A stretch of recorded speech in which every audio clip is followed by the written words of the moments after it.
Good morning, students. So, welcome back once again.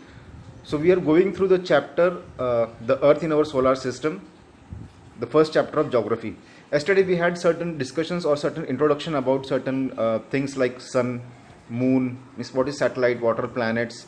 So, now we will go with the syllabus, like what is given in the book and what is necessary to understand. Okay, to start with, the first thing is we have to understand what do you mean by a solar system.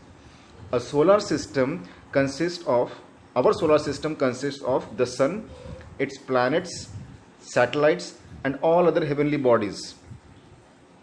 Okay, so let's go with the definition. What is solar system? Or if I ask define solar system, or what do you understand by the term solar system? The sun, its planets, and all objects moving around them are collectively called as solar system.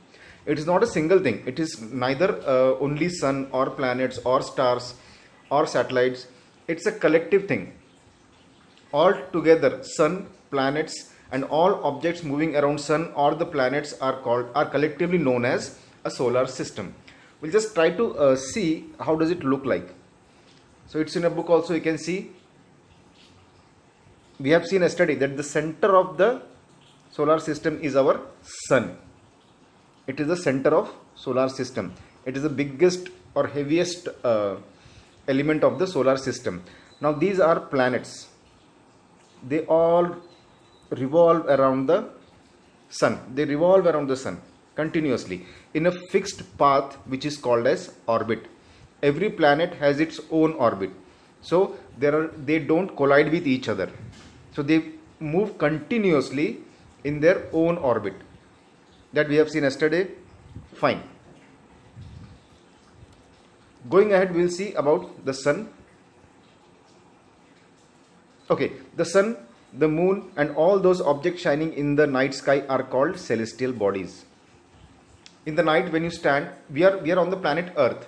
Okay, so when you stand and when you see the sky in the night, you can see many shining things like stars. You can see moon. In the morning time, you can see sun. So all these things which are in the space are called as celestial bodies.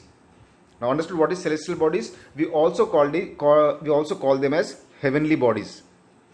But now onwards we will call it celestial bodies. So whenever we talk about celestial bodies, they are nothing but the heavenly bodies. So when you stand on earth and you look towards the sky, so whatever you see, in the solar system, like stars, in the night time you can see stars, moons, in the daytime you can see sun. All these are called as celestial bodies. Now some celestial bodies are very big and very hot. Okay, they are made up of certain gases which we have seen about sun. It is majorly made of hydrogen and helium. So they are very hot, they are very huge, large, and also they are made up of gases. They have their own light and own heat. These certain celestial bodies which are very large and very hot and they are made up of gases, they have their own heat and light. These celestial bodies are called as stars. Sun is a star. Now we will say stars are different. We see stars in the night. So how can sun be a star? Stars are also like sun. They are very hot, very large, but they are so far away from us that we cannot see them as big as sun. Sun is the nearest star to the earth. So we can feel the heat, we can see the light of the sun. But other stars are very far away, so we cannot see them. We can see them twinkling in the night. Fine? So we can see, we'll see the next line or next point. Some celestial bodies are very big and hot. They are made up of gases. They have their own heat and light, which they emit in large amounts. They emit it. These celestial bodies are called stars. So stars are celestial bodies which have their own heat and light.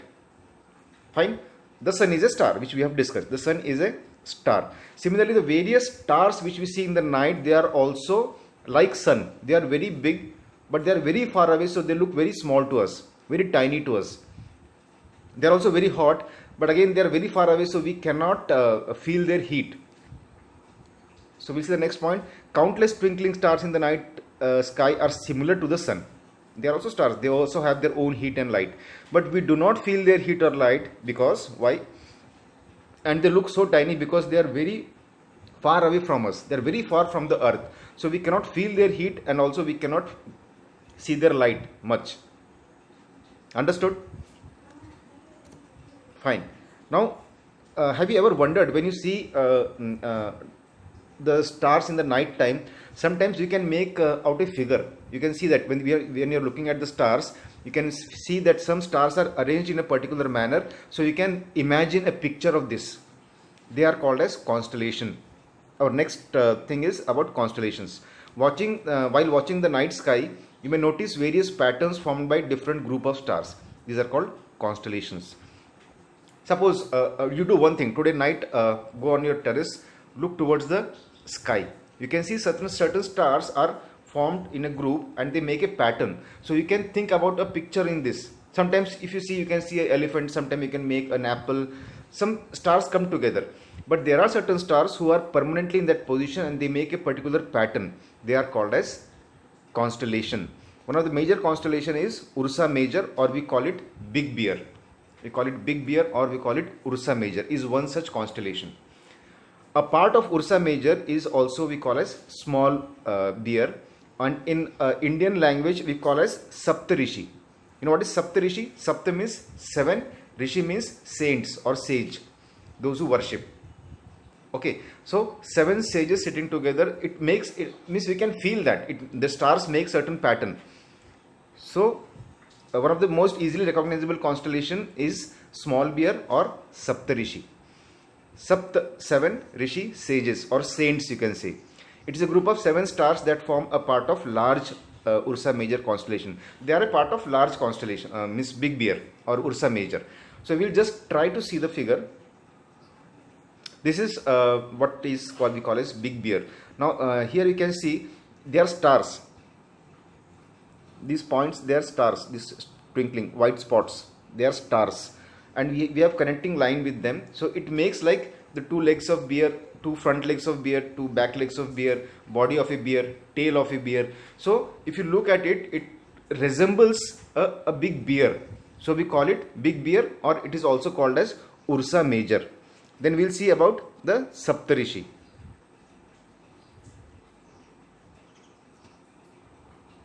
Yeah, this is Saptarishi.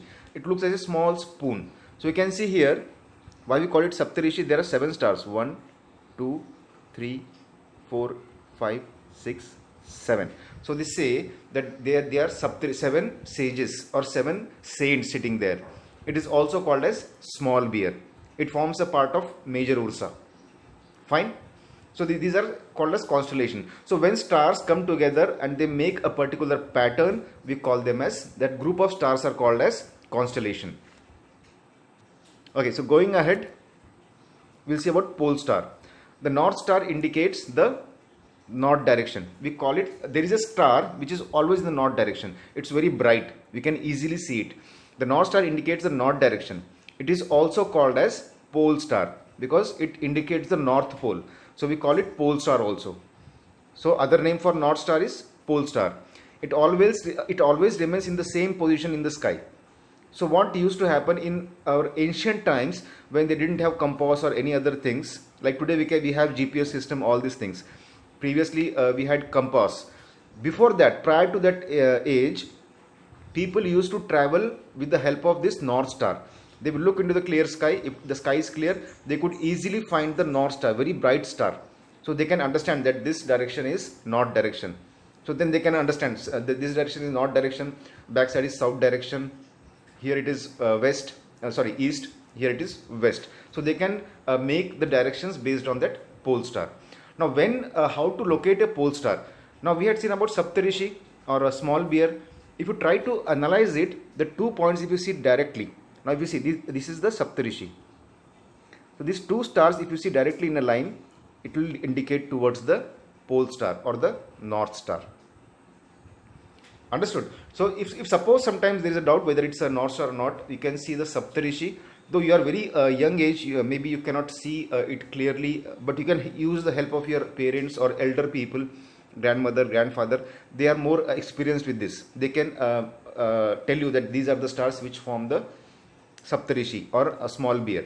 The last 2 points, if you see directly in a line, it goes towards the North Star or pole star. So very interesting chapter. There are many good things coming up, which will come up in the next slides or next videos. We'll go a little bit, because maybe in 2 or 3 sessions we can complete this chapter, then we can go for a test. Fine.